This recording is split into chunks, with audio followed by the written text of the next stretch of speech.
আওয়াবিন নফল আছে না কয় রাকাত 6 রাকাত কয় রাকাত 6 রাকাত এত ফজিলত আল্লাহর হাবিবে ফরমায় আমার যে উম্মত মাগরিবের নামাজ পড়িয়া 6 রাকাত নামাজ পড়িলাইল 50 বছরে ইবাদত করলে যে সওয়াব ও 6 রাকাতের বিনিময়ে আল্লাহ তারে সমান সওয়াব দিলাইবা যেমন কইছেন নি বলে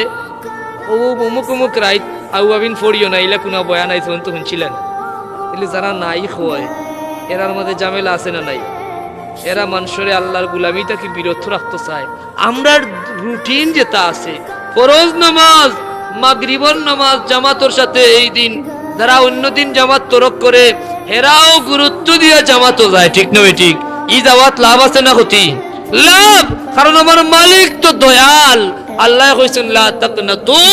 মির রাহমাতিল্লাহ রে আমার বান্দা তুমি আমার রহমত থেকে নিরাশ হইও